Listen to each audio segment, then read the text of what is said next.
On s'est mis à mesurer les annulations de réservations, alors qu'on a toujours travaillé à la croissance, donc à la croissance des revenus. Ça a été rapide avant qu'on réalise ce qui nous arrivait.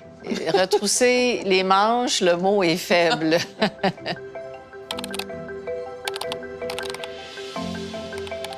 Faut que tu acceptes ce que tu ne peux pas changer, puis travailler sur les choses que tu peux changer. Que tu peux changer.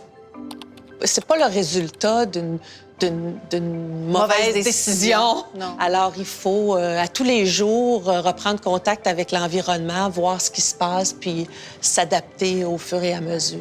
Donc, entre autres, pour Germain Hôtel, il a été important très rapidement de mettre en place les facilités de crédit nécessaires pour une année, que l'entreprise soit capable de survivre à une année de crise.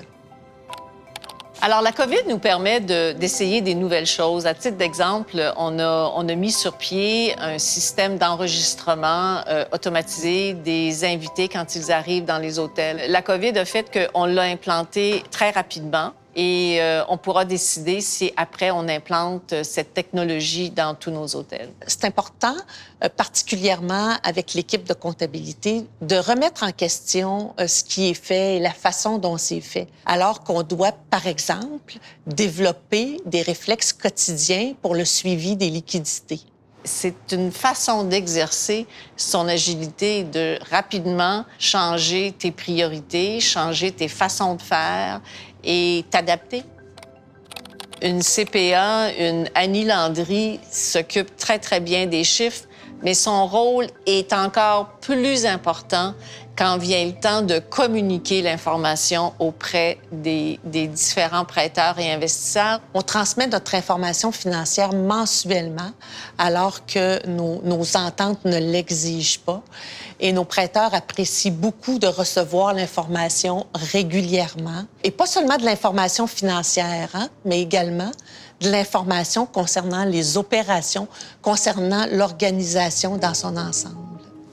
Dès le départ, on a tout de suite organisé des rencontres avec tous les directeurs de nos hôtels partout à travers le Canada. On maintient cette bonne pratique qui, je pense, va continuer dans le temps. C'est un Zoom, mais ça fait du bien. Hein? Les rencontres fréquentes nous permettent de partager nos bons coups. Oui. Ça motive tout le monde. Ouais. Puis de partager les enjeux aussi. Ouais. Alors, quelqu'un qui a une difficulté, bien, ça devient finalement un enjeu de l'équipe et non un défi pour une seule personne. Alors, Annie, on se parlait souvent, mais là, on se parle tout le temps. C'est comme, parce que je disais que je repars une entreprise. On l'a fait, mon frère et moi, tous les deux. Maintenant, on le fait avec une très belle équipe. Et je suis convaincue qu'on aura des jours meilleurs. Ouais. On l'a déjà fait une fois. Oui. Alors, c'est sûr qu'on peut le refaire.